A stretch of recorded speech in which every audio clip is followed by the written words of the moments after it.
lebih jelas. Kadang-kadang dari pengalaman teman-teman mahasiswa bercerita tentang metodologi penelitian ya. Mereka bicara metodologinya, ilmunya, bukan cara mereka bekerja meneliti. Jadi kira-kira ini ya, sehingga banyak keliru, tebal, banyak sekali uraian-uraian yang di metode penelitian yang tidak seharusnya ditulis gitu ya. Itu saja bisa saja disampaikan di bab-bab pembahasan. Ini teman-teman semua karena kita sudah beberapa kali pertemuan, jadi sudah sangat paham bagaimana berhadapan dengan pengajar saya sendiri ya, sangat paham. Nah, termasuk nanti kalau ada yang milih saya dapat membimbing, tolong dipahami ya. Sekali lagi, jam Anda datang untuk bertemu saya jam 7 pagi sampai jam 8.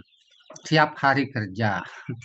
Ya, gampang sekali ya, karena saya kecuali hari libur dan hari-hari keagamaan lain yang kita uh, bisa bijaksanai. Ya, yang bisa bijaksanai. Sekali lagi, nanti untuk bertemu tiang itu paling jadwalnya adalah setiap hari kerja pagi jam 07 sampai jam 08 pagi di rumah tiang itu ya, di pondok sekitar 10 menit dari kampus Pasca Sarjana ya, sekitar 10 menit dari kampus Pasca Sarjana. Dia akan sharekan screen apa yang menjadi garis-garis besar yang harus kita diskusikan. Share screen, oke. Mudah-mudahan bisa tampak ya, mudah-mudahan bisa tampak di layar. Ini hanya garis besar ya, nah, garis besar. Hasil dari kemampuan kita menganalisa tentang pariwisata tentu seperti lautan yang luas ini dengan gunung di kejauhan yang elok gitu. Ya, bagaimana terang benderangnya akhirnya pariwisata yang bisa memberikan kebahagiaan lahir batin. Pastikan setiap gambar yang pasang adalah bagian dari sebuah cerita ya, sebuah narasi yang bisa memberikan kita pemahaman bagaimana seharusnya pariwisata kita. Bisa ditebak foto ini diambil di mana? Di Beratan ya dong. Hah? Ring Padang Bayi mungkin Pak Prof. Hah? Padang Ya, Bayi. lagi. Ya, Di beratan Sanur akan. Prof. Ada gunungnya, Iya. ada backgroundnya Niki. Mana Niki? Ini di Sanur ya, fotonya diambil di Sanur, Oh, cuman dari iya, lantai iya. 9 Hotel Bali Beach. Oh Nah iya. ya, karena pas penelitian menginapnya di Bali Beach selama 2 hari, ya beberapa foto yang indah bisa kita cari di sana gitu ya. Mudah-mudahan teman-teman suka sering-sering nginapnya di Bali Beach gitu ya. Kalau bisa jangan terlalu tinggi lah, saya ketakutan ketinggian soalnya. Ya, jadi selama penelitian di sana ya jadinya susah tidur gitu ya. Susah tidur di atas itu, di lantai atas. Jadi teman-teman semua, pariwisata itu yang kita harapkan dari kemampuan kita, dari kebijakan yang dikeluarkan oleh pemerintah, harapannya seperti ini. Tetapi realitasnya adalah ya silahkan nanti dicek di lapangan. Gitu, ya. Dicek di lapangan sehingga kita semua bisa menjadi benerang ya, tentang pariwisata yang kita buat di Indonesia khususnya.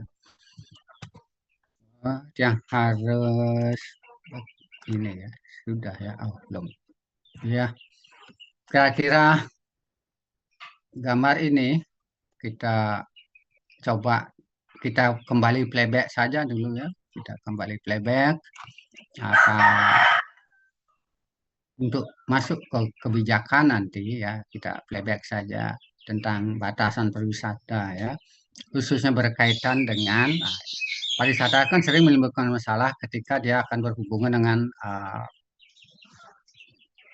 masalah-masalah berkaitan dengan kearifan lokal yang di Bali khususnya disebut Ridha Karano ya, kemudian masalah-masalah politik, ekonomi, keamanan. Ini persoalannya ya.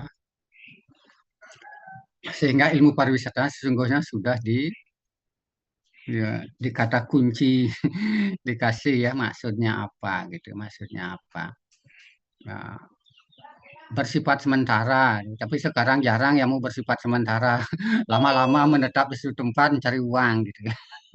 Ini persoalan, bahkan beli tanah, bikin kampung kan ini persoalan. Sekali lagi ya.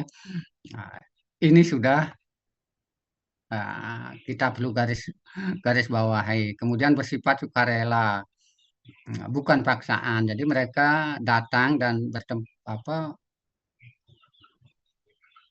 menikmati ya kegiatan berwisatanya di situ tempat itu tidak ada main paksa-paksa gitu ya. Mereka datang dengan senang hati, maka mendapat pelayanan juga dengan senang hati. Nah, kira-kira itu maksudnya ya.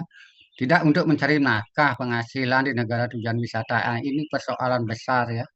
Ini persoalan besar. Silahkan dianalisis nanti dengan bantuan teori yang dipakai gitu ya. Dengan bantuan teori. Tentu setiap analisa Anda harus dibantu oleh teori, dengan teori, pikiran-pikiran teori.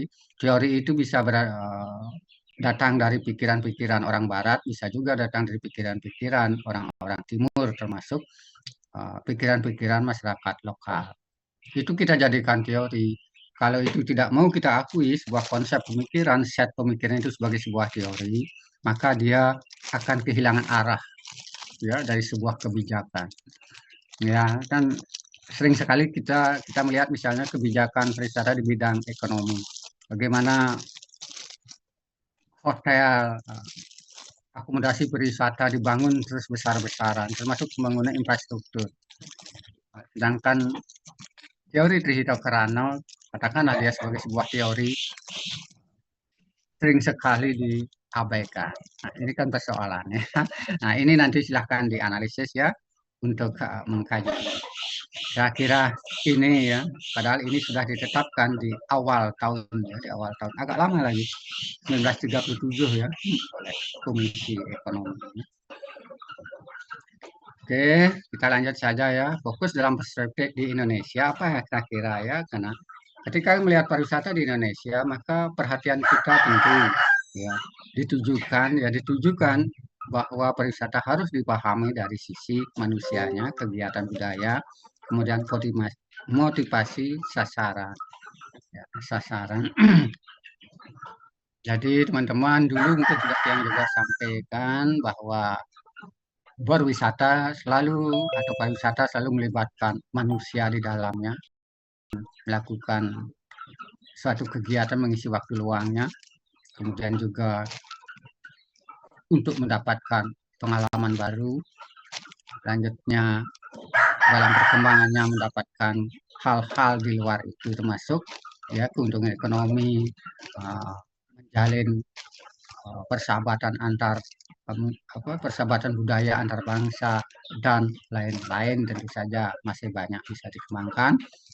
Nah, ini sehingga ada kegiatan budaya, motivasi sasaran. Persoalannya yang paling besar sekarang adalah motivasi ini. Ya, motivasi ini yang sekarang perlu dianalisa ya dengan baik. Nah, dengan kebijakan yang dikeluarkan oleh pemerintah.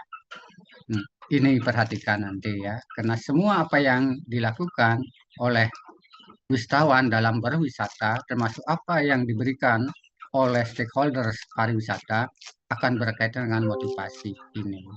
Ya. Kira-kira ini awal-awal kita yang sampaikan ya, karena 2 kali pertemuan yang bicara ya, nanti selanjutnya sudah dibentuk tim sama seperti dulu ya. Gampang sekali, gampang sekali. Nanti kita akan diskusi bersama. Baik, kira-kira seperti ini di awal-awal ini sudah 3 poin ya. Ini kembali saja seperti dulu ya yang sampaikan. Seperti dulu bahwa begini posisi ya, posisi model atau paradigma berpikirnya kita di Bali, bahwa pembangunan Bali berlandaskan Trihito Karano, termasuk pembangunan pariwisata berlandaskan Trihito Karano. Kira-kira cara berpikir kita seperti ini ya. Nanti silahkan teman-teman membuat pola berpikir seperti apa yang Anda pikirkan, dan itulah paradigma untuk melihat ya, untuk melihat.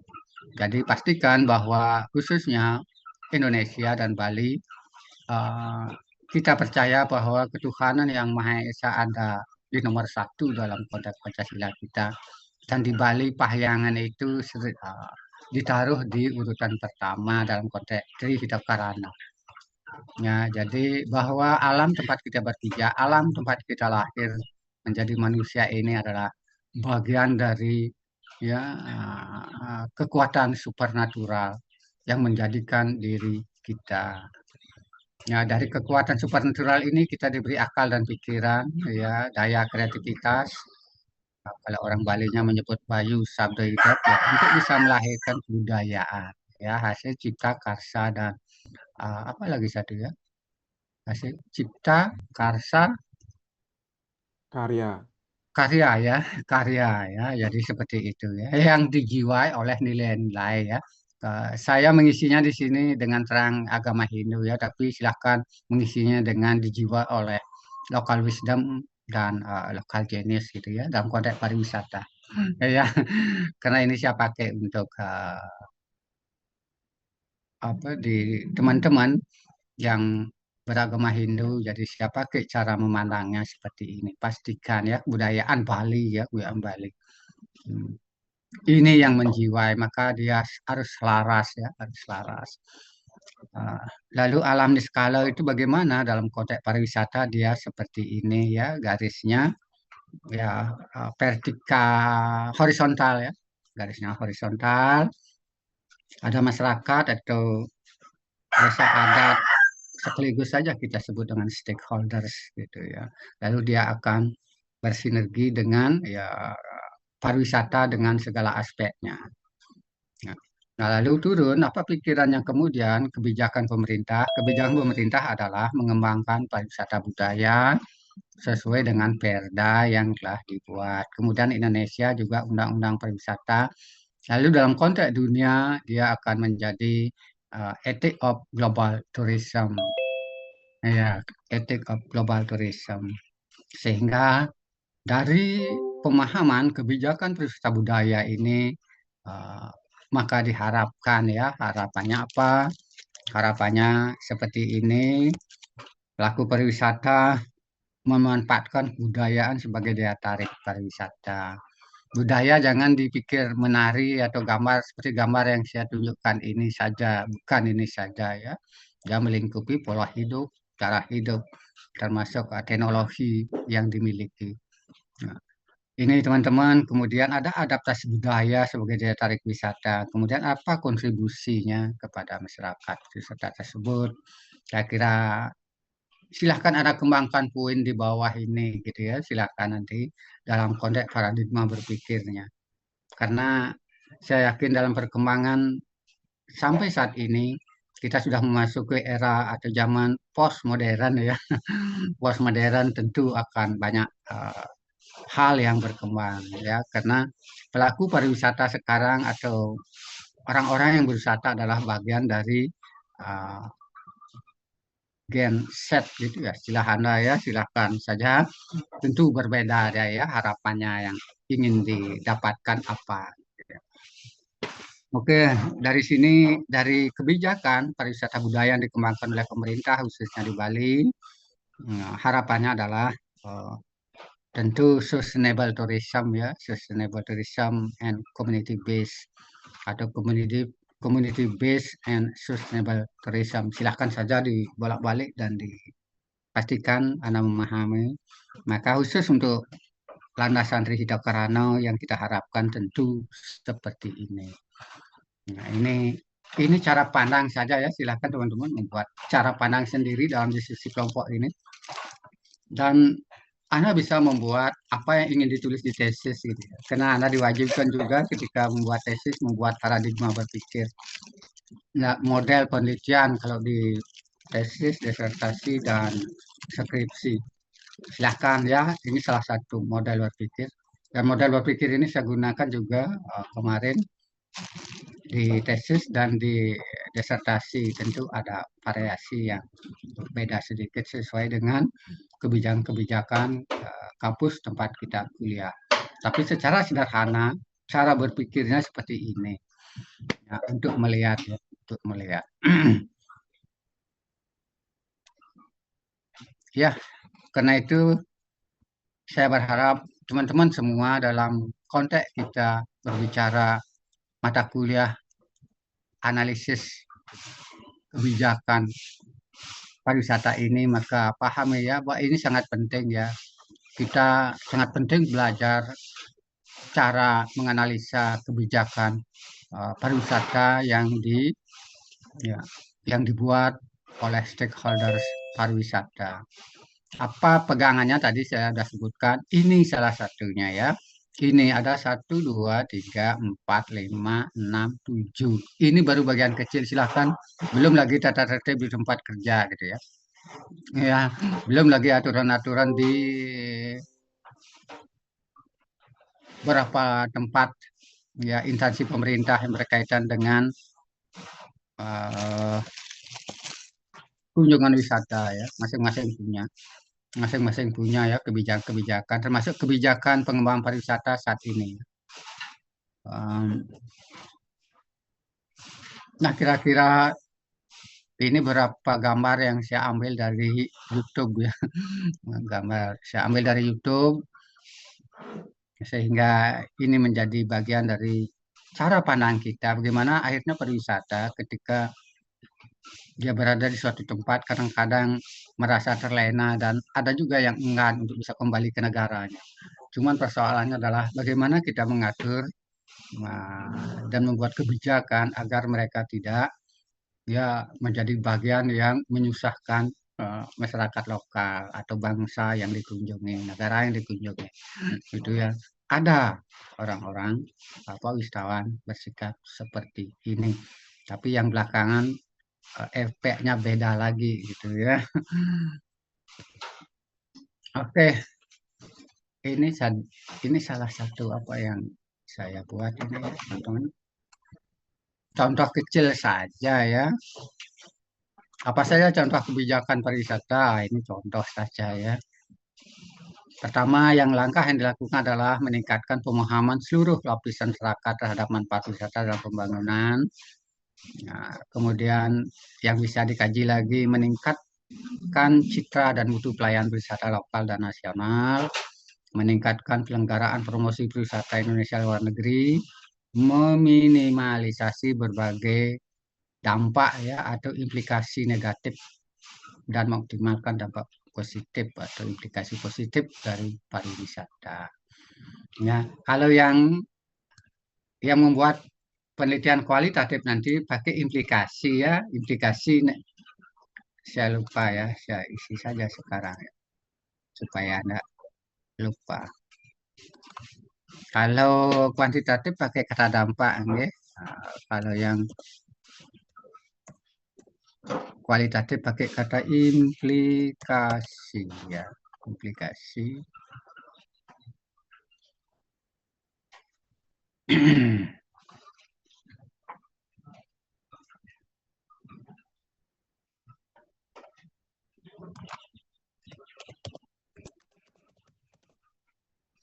Kira-kira seperti ini ya. Ini kan masalah sebenarnya nanti dirumuskan menjadi masalah gitu ya. Ini masalah sebenarnya ya, tetapi dikalimatkan apa yang semestinya kita analisa. Ini kira-kira nanti ya, silakan saja. Silakan saja sesuai dengan pilihan metode yang dipakai teman-teman nanti gitu ya. Kalau kualitatif ingat implikasi ya, bisa hasilnya implikasi positif, bisa implikasi negatif kalau kualitatif. Kalau kuantitatif tentu pakai kata dampak sekali lagi. Ya. Sudah dia sampai di 7 PowerPoint ya. Cepat ya. Sudah sampai di 7 PowerPoint. Nah, ini mungkin realitas-realitas kecil yang sudah Anda diskusikan dalam perkuliahan-perkuliahan sebelumnya. Ya, ini realitas-realitas kecil silahkan tanyakan diri kita sendiri sebagai bagian dari sebagai bagian dari perkembangan pariwisata Bali atau pelaku pariwisata bahkan ya. Kira-kira ini bagiannya yang saya ambil cuplikan-cuplikan saja dari fenomena yang bisa diambil di media sosial dan juga realitas di lapangan. Ini yang paling realitas adalah alih fungsi lahan. Ya. Ada pengumuman jalur hijau tetapi akhirnya hilang. Sekarang di lingkungan saya ini mestinya bisa menjadi kawasan eh, agrowisata dan ekowisata tapi hilang ya di sebelah ini ya, di Jalan Cukumaria ini hilang karena memang dirubah perdanya barangkali ya sehingga menjadi perumahan total. Ini teman-teman, ini fenomena silahkan eh, saya sudah kasih tanda tanya di sini ya dengan bahasa Bali mohon nanti silahkan diterjemahkan sendiri ya. Nah, ini Anda cari sendiri nanti yang lebih lanjutnya. Kemudian, oke, dari fenomena tadi, lalu bagaimana cara ya kita meningkatkan pemahaman seluruh lapis masyarakat terhadap empat pariwisata dalam pembangunan? Kira-kira ini yang Anda harus cek ya nanti dalam menganalisa data yang Anda temukan di lapangan. Ya. Kearifan lokal, lokal wisdom, lokal genius yang merefleksikan keunikan aneka ragam budaya Indonesia dan keindahan alam Indonesia. Ini perlu dipertanyakan ya dengan teori bantuannya untuk memecahkan jika ada masalah. Sudah mantap atau sudah mampukah ya ini dilaksanakan dengan baik preservasi ya, proteksi dan peningkatan kualitas sumber daya alam dan sumber daya manusia. Ini nanti dipertanyakan ya, dipertanyakan lalu Anda jawab, kita diskusikan nanti ya dalam konteks kuliah diskusi kelompok nanti. Kemudian pengembangan atraksi wisata tambahan yang mengakar pada kasanah budaya lokal. Banyak klub-klub pinggir pantai bermunculan sekarang ya. Ini kan atraksi tambahan sesungguhnya dari pariwisata budaya. Apa terlalu melenceng kah penambahan atraksi yang ada ya. Belum lagi apa ya? Yang sinar-sinar laser gitu ya. Kemudian di Jatiluwih misalnya juga ditambah sinar laser dan landasan helikopter. Kemudian ada pila-pila juga memenuhi di sekitaran kawasan itu. Ini persoalan ya yang nanti Anda ini. Proteksinya sejauh mana, lalu pengembangan atraksi yang cocok itu gimana. Sering sekali tidak mempertimbangkan cocok dan tidak cocok gitu ya. Boleh sih boleh, tetapi cocok enggak. Ya, kalau dalam bahasa Bali ini namanya bisa, ya, bisa, boleh, patut, ya, patut enggak gitu ya. Kata patut terakhir ini sering diabaikan. Oh ya, jadi kalau dalam konteks kearifan lokal kira-kira seperti itu ya. Bisa, boleh, eh, tapi patut, yang patut ini sering diabaikan sehingga macam-macam muncul gitu ya. Trotoar tidak ada di sepanjang jalan itu, trotoar tidak ada. Itu kan boleh berjualan, tetapi tidak patut kalau sampai mengganggu ya trotoar. Telajakan ya. Karena telajakan itu dalam karif lokal Bali itu di stana Betara atau manifestasi kekuatan Tuhan yang disebut dengan Durga Mayau gitu ya. Durga itu kekuatan-kekuatan yang tidak kelihatan. Ini teman-teman ya namanya Durga Mayau di sana sehingga setiap sasi kesangau ya kita memuja ya kalau raja butuh kalau raja kira-kira seperti itu ya teman-teman setiap sesi ke-6 dan sesi ke-9 itu kan dilebuh permainannya ya di depan rumah kita di jalan depan rumah kita karena itu dulu kita lihat misalnya Telajakan itu pasti penuh tanaman, pohon, dan bunga-bunga yang mekar. Karena dia di situ akan menyaring energi negatif untuk jangan sampai mengganggu penghuni rumah. Itu telajakan bagi orang Bali ya. Betari Dudo Mayau, kekuatan yang tidak kelihatan. Nah, jadi seperti itu teman-teman, itu kearifan lokal. Tapi sekarang realitasnya ya tidak jelas. Ya, jalan kaki saja kita susah di trotoar gitu misalnya ya. Nah, ini persoalan bagi kita semua teman-teman, sehingga ke depan ini menjadi bagian dari hal yang harus kita analisis bersama dan akan menentukan kebijakan di masa mendatang. Pariwisata masa depan yang kita harapkan bagaimana. Oke, sudah 10. 8 ya. Oke. Yang tambahkan lagi satu ya, amanat undang-undang. Kira-kira isinya apa undang-undang ini? Kira-kira ini ya, pastikan untuk membantu kita dalam konteks menganalisa fenomena realitas yang ada di lapangan sejalan dengan kebijakan yang dikeluarkan oleh pemerintah dalam Undang-Undang Nomor 10 Tahun 2009 tentang perwisataan misalnya. Isi kebijakan itu seperti ini, tapi realitasnya bagaimana? Apa kontradiktif enggak dengan contoh gambar yang saya ambil juga dari channel YouTube di sebelahnya ini.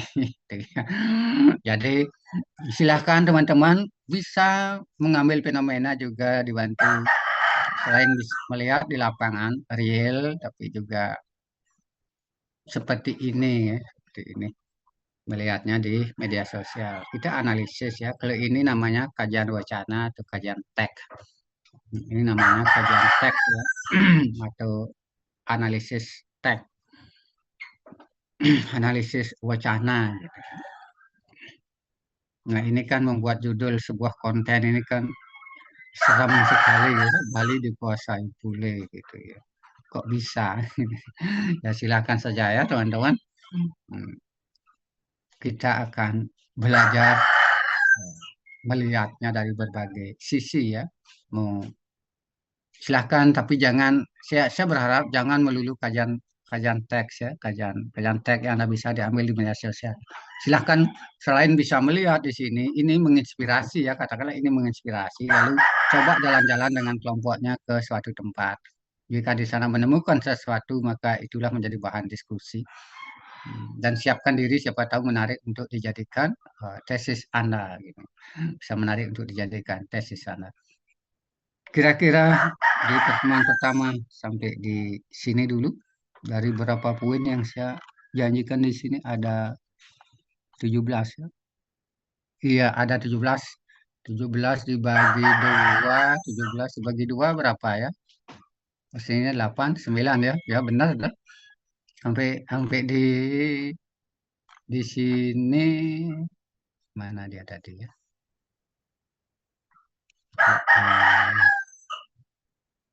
Ya, sampai di sini kita dulu ya. Silakan teman-teman. Nah, sebentar saya kirim for PPT-nya ini ya. Sebentar saya kirim ke Korti PPT ini. Silahkan untuk menginspirasi. Sekarang di awal ini mungkin sampai jam 17 lebih sedikit lah. Ya, kita akan kuliah karena saya yakin masih ada teman yang ngodain hari ini sama ribet. Ada tugas-tugas lain Anda yang harus dikerjakan.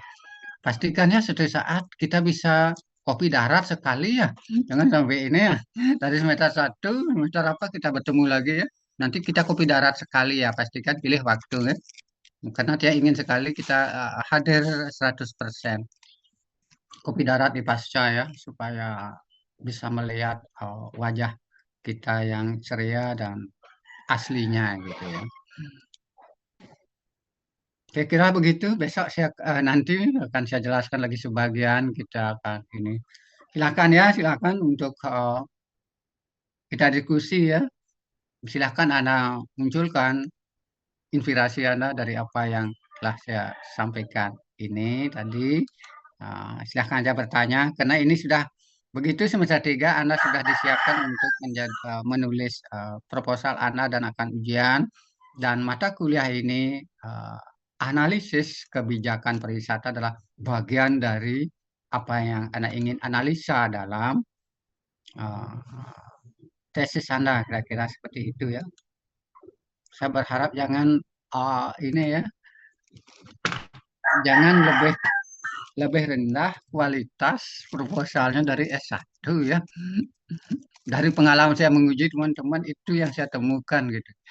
Jadi teman-teman saya agak ini sedikit, bukan apa-apa ya, tapi saya ingin S2 itu sudah mempunyai kemampuan atau paradigma berpikir yang lebih luas dari S1. Kalau S1 memang sengaja kita uh, dalam tanda petik ya, jadikan mereka uh, bisa menjadi pekerja yang profesional dan memiliki juga pengetahuan untuk bisa menjelaskan apa yang dikerjakan baik dari sisi teknisnya maupun dari sisi filosofinya. Sedangkan di S2 ini memikirkan masalah yang terjadi. Ya. Saya kira seperti itu teman-teman. Sekali lagi bukan apa-apa.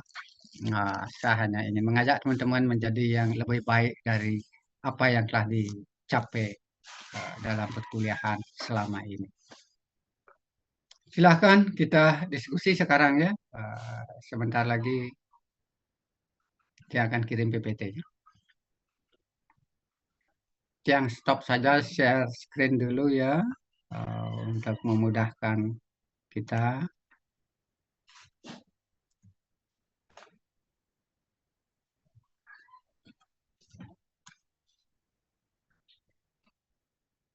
Gimana ya?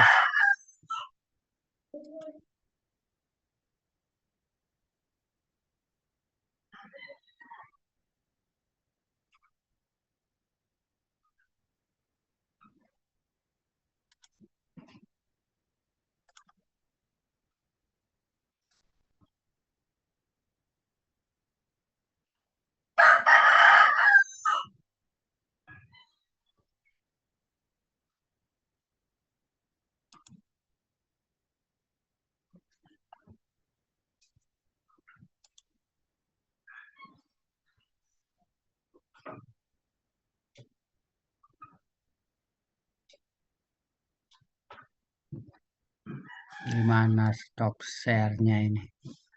Kok ada hilang dia poin stop share screen-nya ini? Di bawah biasanya nih kok, Bro. Hah? Di bawah Di ya? bawah misalnya.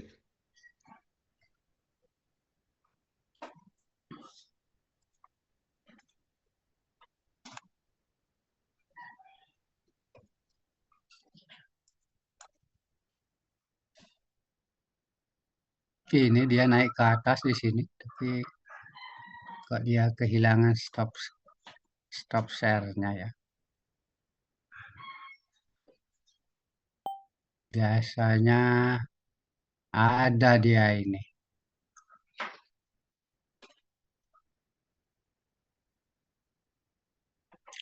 Panjang banget, Pak. Stop ininya enggak ada. Apa kita tutup saja langsung ya? Iya.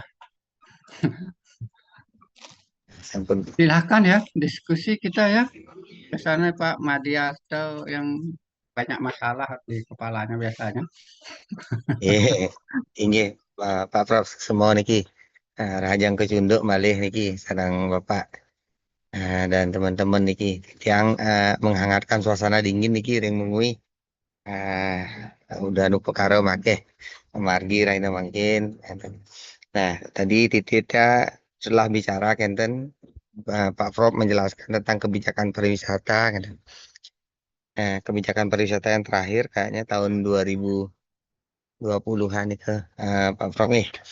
Nah, yang jadi nah niki makin dengan adanya fenomena-fenomena yang tadi Pak Prof ampun share becik pisan nih nih ada fenomena Balinya sekarang dikuasai bule ada begitu nih Pak Prof nih. Kemudian Pak Prof bilang long stay banyak gitu nih.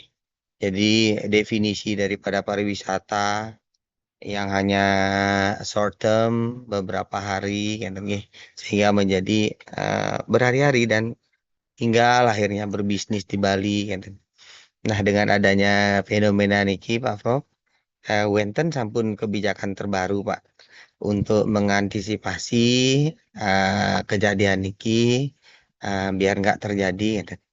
Biar nggak artinya orang lokal kita kehilangan peluang di rumahnya sendiri untuk membuat usaha, gitu. Apalagi mereka di bidang finansial, di bidang kapital, mereka mungkin lebih kuat karena disokong oleh perekonomian di negaranya, gitu.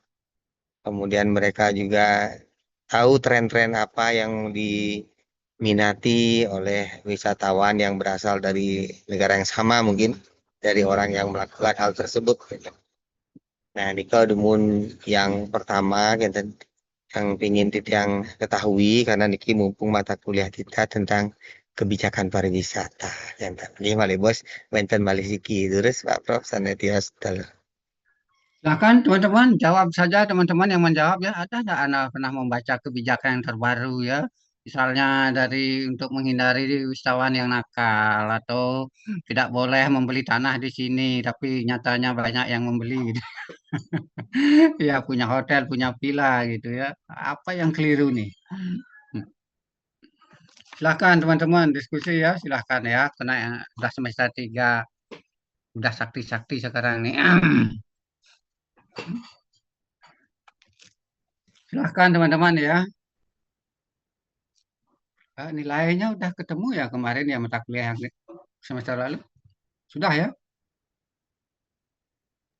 Sampun, Prof. Sampun. Ampun ya. Mudah-mudahan tidak ada yang kecewa ya dan jangan sia digugat gitu ya. Penilaiannya gitu ya. Silahkan teman-teman.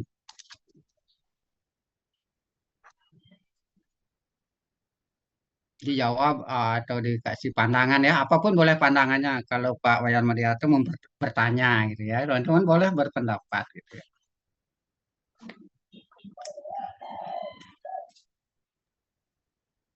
Sudah setuju Pak Prof. Ampun yang mau Oke, silakan menyampaikan Gusti sedikit Wijaya, oke. nggih, terkait dengan apa yang disampaikan Pak Wardiarto itu kan fenomena yang boleh dikatakan berangsur-angsur mulai eh, kita rasakan saat ini ya terkait dengan bule menguasai Bali dalam artian di sini kita ambil dua sisi ya karena kalau boleh dikatakan pariwisata itu katanya kan pisau bermata dua kan gitu ya. Di satu sisi yang ada sisi tajamnya, di satu sisi ada sisi tumpulnya situ ya.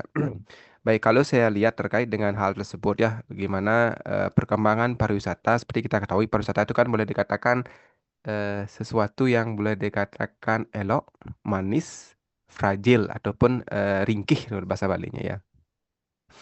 Ibaratkan sebagai seorang wanita kan begitu ya pariwisata itu memang benar seperti itu keadaannya yang mana orang-orang datang itu kan eh, mencari sesuatu yang baru ya yang boleh dikatakan tidak ditemukan di negaranya seperti itu ya terkait fenomena apa yang disampaikan Pak Mardiato tersebut ya bagaimana fenomena dari awal seperti yang Pak Prof sampaikan tadi itu ya itu kan boleh dikatakan eh, patokan dasar bagaimana pariwisata itu semestinya berjalan kan seperti itu ya. Tapi seiring dengan jalan berwaktu, waktu berjalan terjadi pergeseran-pergeseran tidak pada jalur semestinya. Ya, semestinya wisatawan itu adalah untuk berlibur, bersantai, sifatnya sementara. Tapi kini mereka berubah trennya, yang mana mereka tidak hanya mereka itu berlibur berjalan, tapi mereka juga menghasilkan uang atau bekerja atau melakukan aktivitas bisnis di tempat dia berwisata kan itu terjadian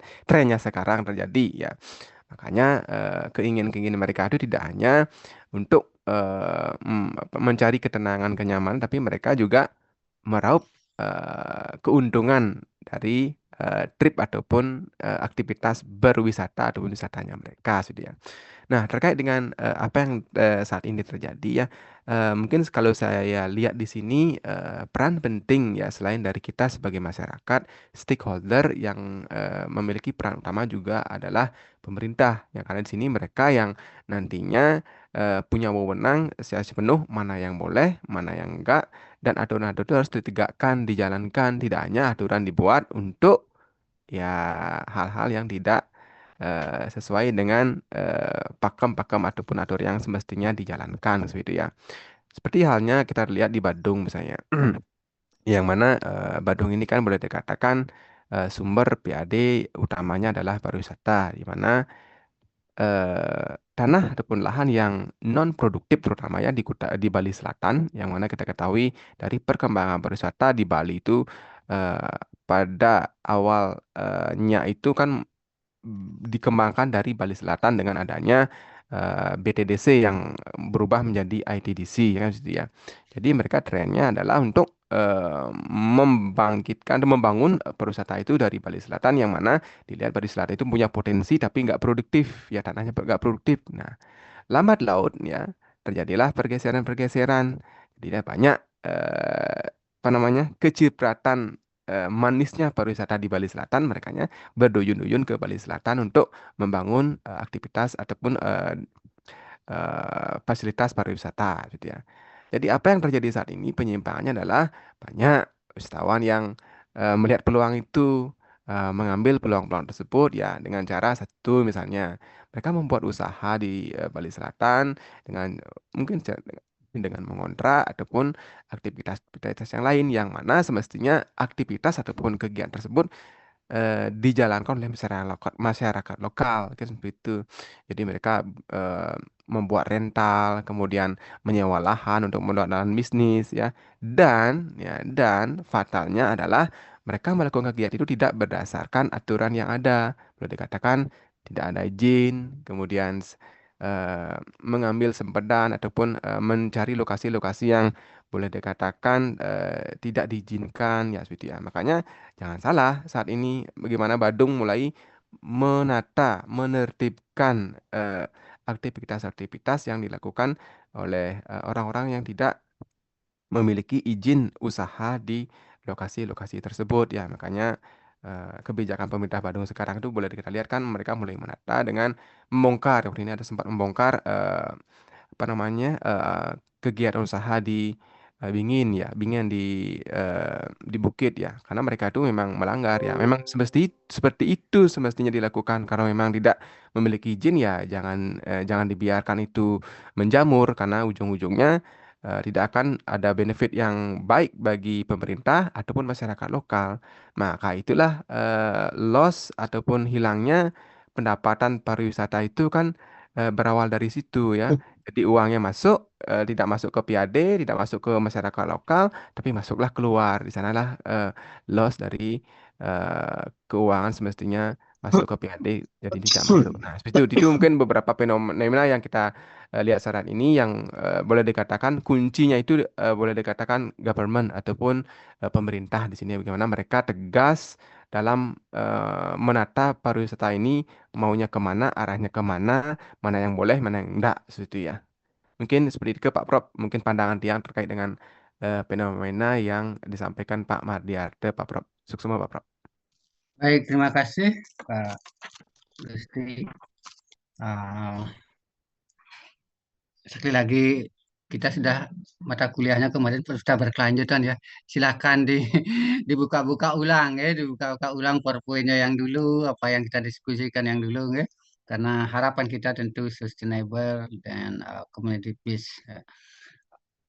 Apa yang disampaikan oleh Pak Mulyarto ya banyak sekali kebijakan ya sekarang ya kebijakannya untuk mengatasi crowded Bali Selatan ya sudah kebijakannya akan jadi apa tidak gitu ya membangun Bandara Bali Utara gitu. Mengembangkan beberapa destinasi lagi yang di utara agar agar merata katanya. Ya silakan, tapi ada enggak implikasi atau dampak yang negatif yang dipertimbangkan dengan baik-baik, terutama pertimbangan sosial budaya dan pertimbangan sosial psikologis masyarakat lokal. Ya, mudah-mudahan nanti ini menjadi pertimbangan. Sering sekali hal-hal bukan kecil ya, besar sesungguhnya karena dia akan mempengaruhi atau berimplikasi berdampak terhadap masyarakat lokal selanjutnya dari generasi ke generasi sesungguhnya ya. Saya tidak tahu jenis jenis dari Bandara Bali Utara misalnya yang akan dibangun seperti apa gitu ya. Apa sama nanti untuk pesawat berbadan besar ya, berbadan lebar ya, sama seperti Bali Selatan. Ini kan perlu juga pemahaman ya. Jenis bandaranya seperti apa? Apa benar jadi di atas lautan atau di eh, dataran ya, yang akan tentu saja akan memerlukan areal yang luas. Termasuk kebijakan membangun jalan apa istilah bukan tol ya, jalan bypass ya dari Gilimanuk ke ya, sampai Demengui. Silahkan Pak Madiarto yang tinggal di Mengui nanti gampang sekali untuk ke Jembrana ya, tapi ke Denpasarnya sampai di Mengui, dari Mengui ke Denpasar ya tetap saja ya, tetap saja harus menarik napas panjang gitu ya. Jadi ini persoalan-persoalan kita ya, nanti silahkan dianalisis apa apa ini akan memberikan hal-hal yang berkelanjutan. Karena begitu tanah dan sawah hilang, maka Bali akan kehilangan taksu atau kehilangan daya tariknya sebagai kawasan pariwisata budaya. Ini persoalan ya, karena sawah alam adalah bagian dari kebudayaan Bali. Ya, karena diyakini bahwa bumi ini adalah bawo maurip atau tanah yang hidup atau bumi yang hidup gitu ya. Ya, dan yang disebut dengan Buana Agung, sedangkan diri manusia adalah Buana Alit ya. Jadi bagaimana dia hidup dengan harmonis di alam tempat tinggalnya ini yang sering sekali menjadi hal yang sering dilupakan. Sehingga sering sekali bangunan yang dibangun, infrastruktur atau akomodasi, hotel atau apapun itu sering mengorbankan hal-hal yang berkaitan dengan alam ini. Nah, kebijakan tentang sampah lagi ya, untuk mengurai ya sampah, ya untuk mengurai sampah. Berita terakhirnya kan akan menyewa lahan Pelindo ya, 2 hektar atau 3 hektar ya di kawasan ini ya, lahan Pelindo, ya, lahan Pelindo, bukan bukan lahan milik Pemda Bali yang akan dibanguni inseminator istilahnya ya. Yang ternyata juga belum diuji coba kelayakannya. Ini teman-teman, sekali lagi ini menjadi menggoda untuk kita analisis bersama ya. Tentu di batas kelas ini saja dulu sebelum teman-teman punya hak, punya kuasa sehingga bisa mengeluarkan wacana yang bisa mempengaruhi publik. Ya, jadi kira-kira seperti itu teman-teman. Banyak sekali kebijakan yang dikaitkan dengan pariwisata. Karena kawasan tempat pembuangan atau TPA di Suwung itu ternyata akan disulap dalam tanda petik ya, disulap menjadi kawasan wisata yang ya VIP tampaknya. Termasuk ada sekolah internasional di Cina ya, kerjasama dengan Cina. Nah, tapi kok investornya tidak memikirkan dia membuat pabrik sampah dalam tanda petik ya. Akhirnya kan desa adat mengeluarkan kebijakan ya, harus membangun tebing modern sendiri padahal tanah sudah habis ya, tebing sing tidak punya lagi tapi harus membuat tebing modern ya. Gimana bikin tebing ya di halaman rumah ternyata. Ini persoalan kita. Akhirnya masyarakat lokal menjadi beban, menjadi pelengkap penderita dalam konteks kalimat pariwisata gitu. Ya, jadi ya bukan dia menjadi ya pelengkap penderita dalam tanda petik ya, dalam tanda petik. Ini persoalan. Pararem ya, beberapa kali saya juga diundang ke desa adat untuk memberikan pemahaman. Mestinya kan kita berpikir kalau kebijakan tentang sampah, produsen pabrik yang mengeluarkan aneka makanan dengan plastik misalnya, itu harus ikut dong ya, harus ikut mendirikan, mengatasi ya limbah dari pabriknya itu. Ya, sama-sama lah membangun pabrik pengolahan eh, sampah plastik itu misalnya. Nah, jangan dibebankan kepada apa konsumen saja, katakanlah keramo desa gitu. Nah, ini persoalan teman-teman. Kalau saya melihat dari sisi uh, local wisdom dan local genius, khususnya lungsuran jajahitan dari upacara itu, jangan disebut sampah. Gitu ya. Itu adalah lungsuran. Itu simbolisasi dari anugerah Tuhan. Anugerah Ida Sang Yang Widi ketika ritual atau upacara itu dilaksanakan. Kalau disebut sampah beda gitu ya, bukan sampah, anugerah. Lalu bagaimana kita akhirnya mengelola atau menggunakan anugerah itu untuk kebaikan bersama, itu persoalan. Ya, perlu ada pabrik ya, pabrik sampah organik ya. Kita kan sebut Jajahitan itu ya, lungsuran Jajahitan itu sampah dalam tanda petik yang organik ya, lungsuran organik yang bisa kita olah menjadi pupuk sesungguhnya. Kalau zaman saya dulu, lungsuran jajahan itu ya kita bakar di sawah. Saat panen jadi bakar di sawah.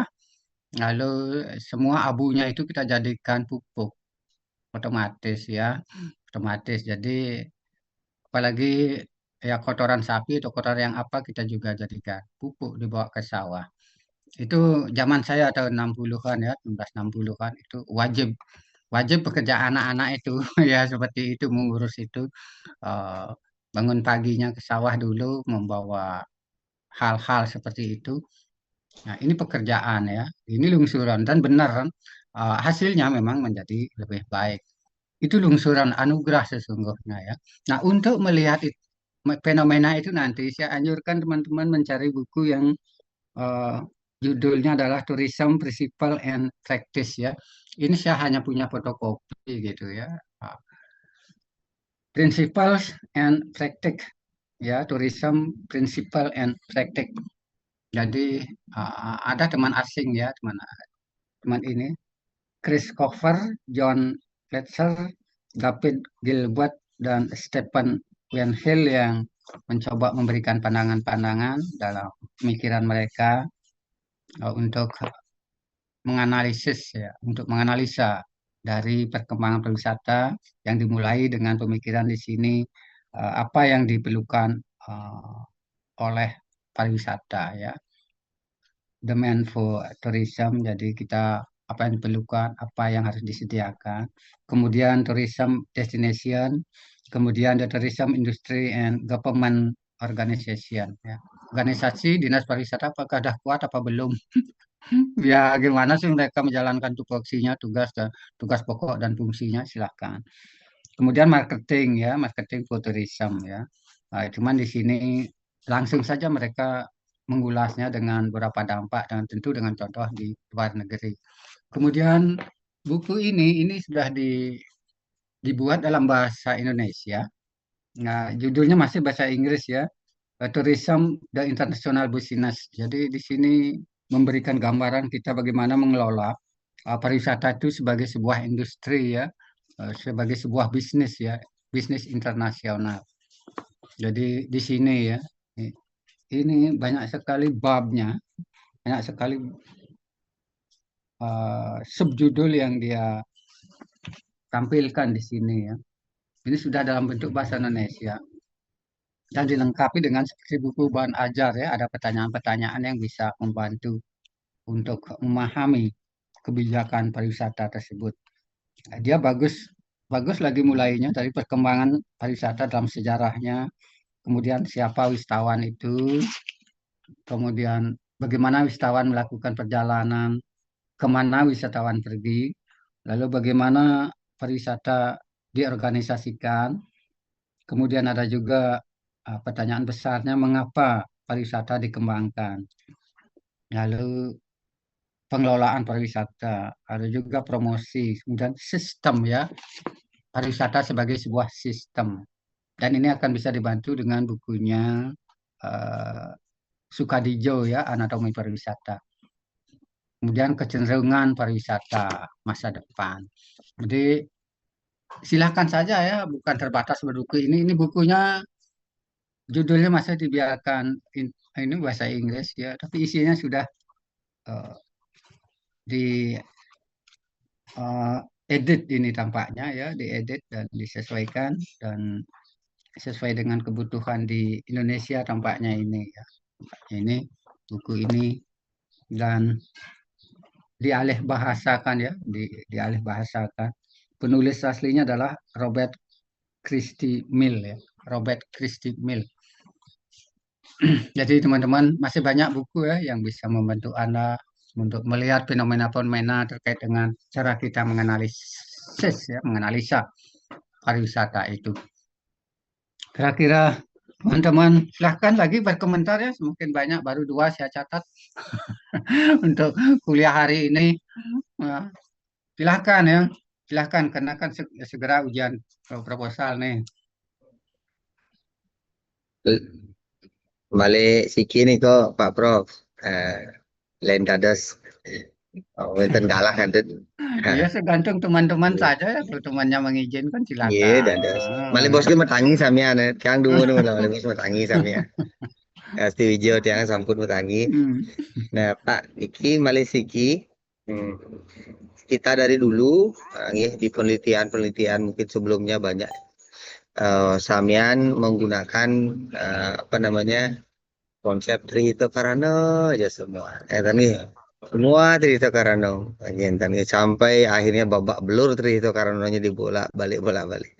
Nah, kemudian di lokal di Bali punya ke suatu visi provinsi Bali sebenarnya itu visi daripada provinsi Bali yaitu Nangun Satkerti Loko Bali. Nah, begitu konsep muncul.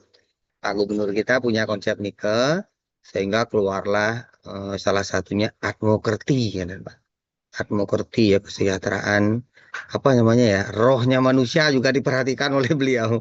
Ini spiritual yang tadi Bapak jelaskan benar. Ada spiritualnya diambil dari itu, kemudian yang alamnya saya lihat ada Danu Kerti ya Pak ya, ada Segara Kerti.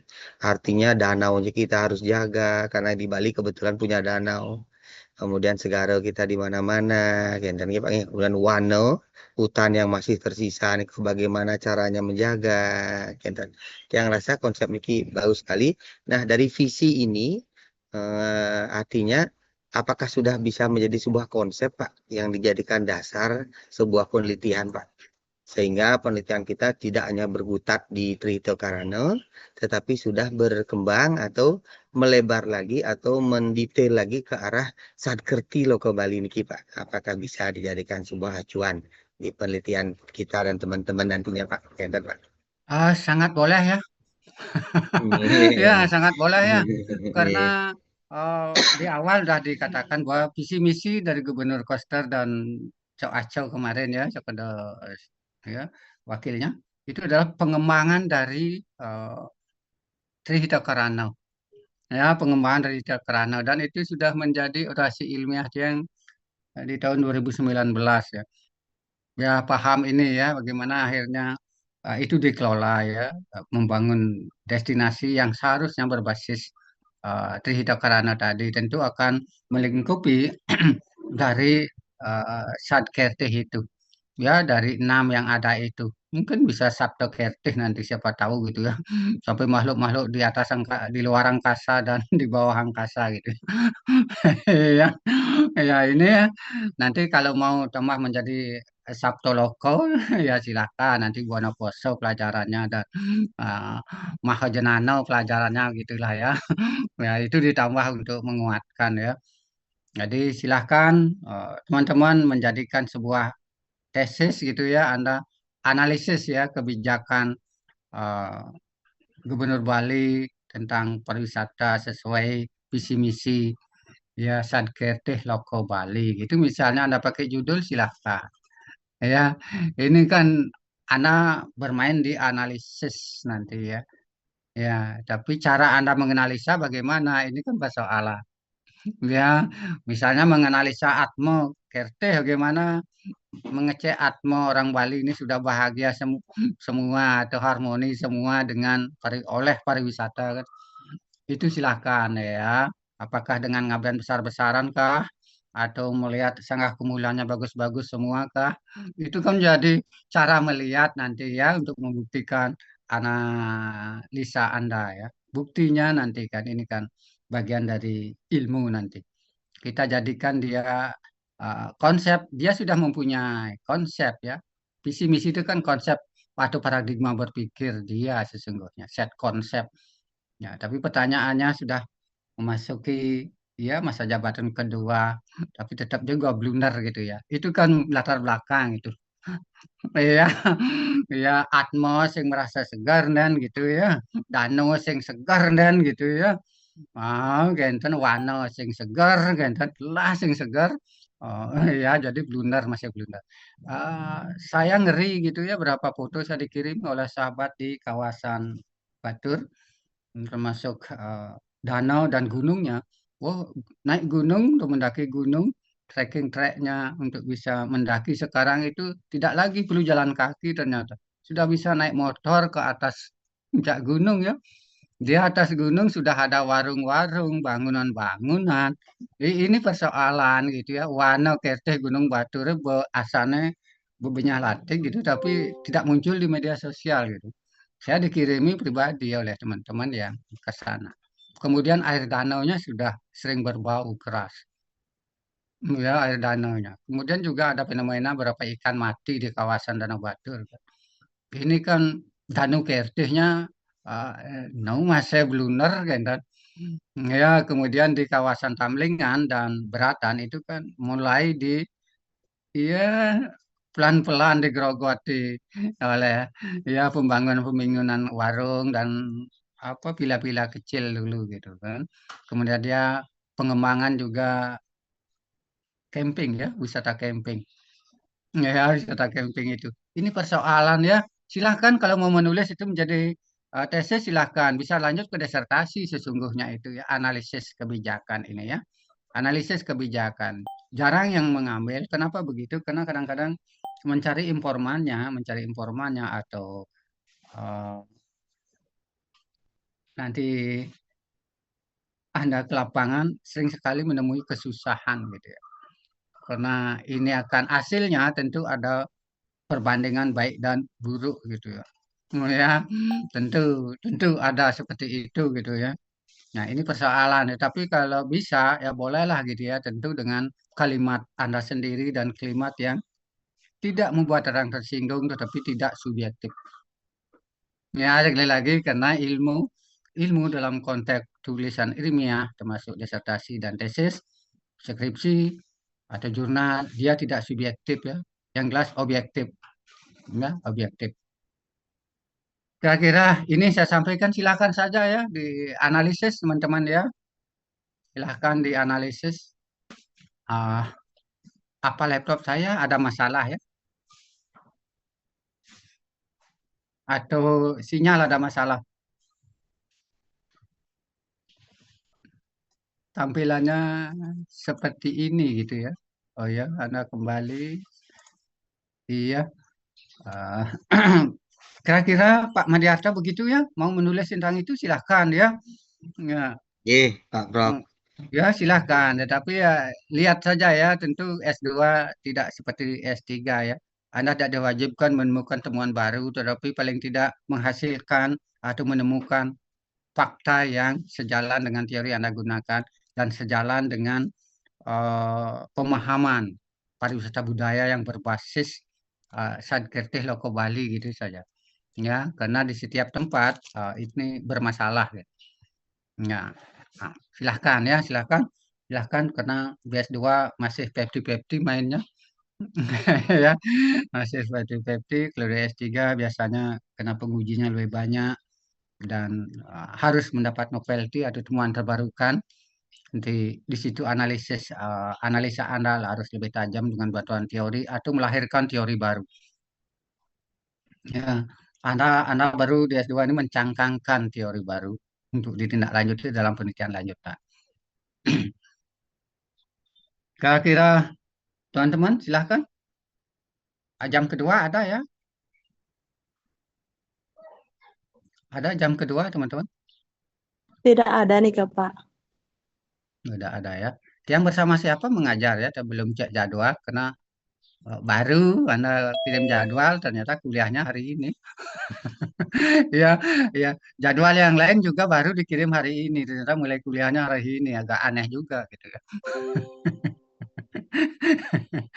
Padahal saya masih membantu apa pendampingan di Hotel Melia Nusa Dua.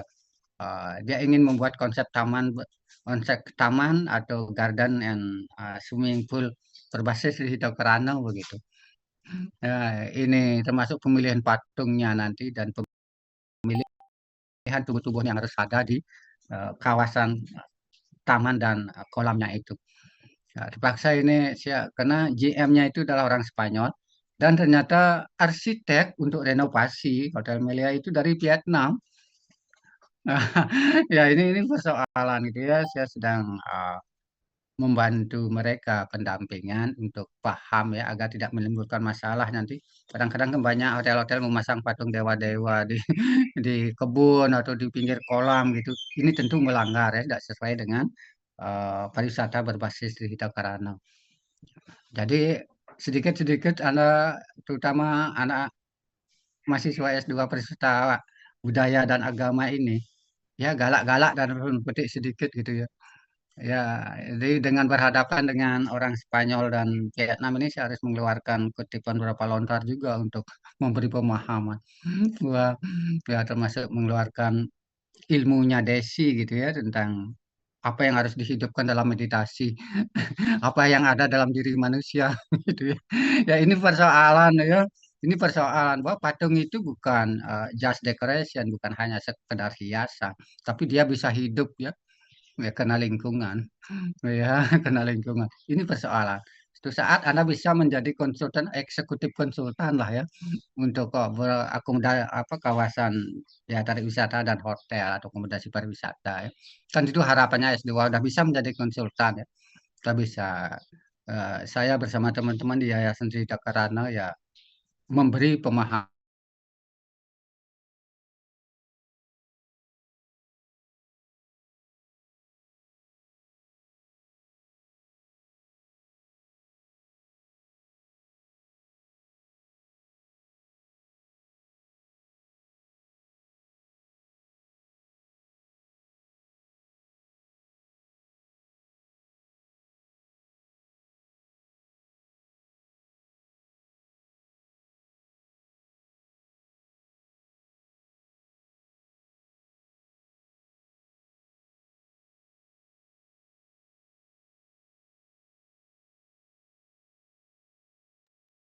Halo, Swastiastu, Prof. Hilang propnya. Terpental kayaknya Profnya. Habis ceritain ilmu Desi kan.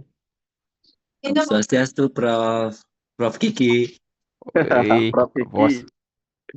Habis ceritain ilmunya Desi hilang, Profnya.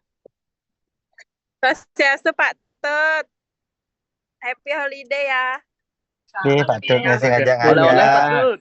Ah, Pak Tut di Jerman, Pak Tut. Semua baru ada nih CN di Emirates Airlines. Oh, baru cek Alon-alon, Pak kirim. Tut. Ya, baru Sip. CN nih. Ya, pokoknya Mantap, Pak Tut. Keluarga di Jerman, Pak Tut dan Hati-hati Nah, Pak. Niki Pak bulan Tut. madu ya, Mama. Patut salam Halo, aja Nadong Ibu. yang di Jerman, Patut yang lah Bon Nadong. voyage. Oke, Pak semua Tut, saya mah teman-teman. minta oleh-oleh, Pak Tut. Buah tangan aja boleh nanti. Siap, siap. Batu bawaan Pak, batu. Ya, jadi yang izin dulu sampai tanggal 23 rekan-rekannya Bu Korti. Inggih Pak. Nggak boleh, Pak Ya. Tut. Nggak boleh, Pak Tut. Semoga Pak Tut lancar nggak boleh izin. Pak. Baik, Pak Tut nggak boleh izin. diizinkan Pak Tut. Oh, udah diizinkan. Tidak Ya diizinkan. mudah-mudahan ada internet dan juga nyambung lah di sana, jadi paling tidak yang bisa off cam gitu Kak Korti. Pak Tut, bila tidak ada buah tangan tidak boleh izin. Siap Pak Prof. Pak Prof, siap. Siap. Prof, ayo ke pantry, Prof. Gas. Ini pada semua sudah siap nih proposal Kak Prof. Oh, Kak Nita udah senyum-senyum nih. Proposalnya udah selesai nih. Geleng-geleng Pak, aduh.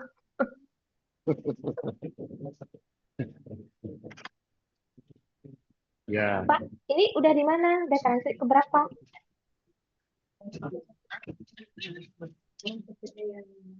Udah transit di mana Pak? Oh, masih di sini di Ngurah Rai. Oh, Oh, ini CIN baru CIN di Emirat. berapa jam Pak? Baru. Transitnya berapa kali? Sekali aja di Dubai 3 jam. Oh. Berdua aja sama ibu? Ya, 3 jam di Dubai. Oh, nanti penerbangan dari stasiun paspor mana? Ya, begitu Ya, kawan-kawan dulu lanjut Niti Pak. Angkiin dulu ya. Semoga Ya, ya. lancar. Good luck semua. Dah. Ya, ya. Berarti perkuliahan hari ini selesai ya? Kita out? Belum, Bu. Masih belum dijawab chatnya. Mungkin WiFi Bapak Profnya gangguan, Des. Bantuin, Dit. Mungkin Kak, ini masih dihubungi.